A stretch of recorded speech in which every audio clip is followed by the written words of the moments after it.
যা হোক কিছু একটা প্রোডাক্টের বিজ্ঞাপন দেখে বা দোকানদার ভাইয়ের পুশ সেলিংয়ে কনভিন্স হয়ে আপনি আপনার ভালোবাসার স্কিনে কিছু ইউজ করে ফেলেননি তো, যা হোক কিছু।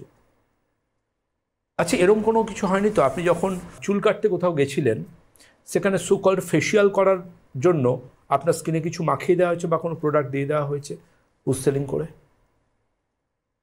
কেন বলছি কথাটা? আমাদের ত্বকের বাইরের যেটা layer, that is epidermal layer, যাকে এপিডার্মিস বলি। এই এপিডার্মিস কিন্তু মৃত, এটা মৃত। কিন্তু মজার কথা যেটা, সেটা হচ্ছে এপিডার্মিসের মেন কাজ হচ্ছে এটা প্রোটেক্টিভ লেয়ার। দেখবেন ব্লিচিং এফেক্ট বা স্টেরয়েড এই ধরনের এফেক্টে বা সোকল্ড ফেয়ারনেস শব্দটাকে আমি খুব ঘৃণা করি, আমার কোনো প্রোডাক্টে ফেয়ারনেস শব্দটা আমি ব্যবহার করি না, কারণ এই শব্দটাই পুরোপুরি একটা মিথ্যা শব্দ।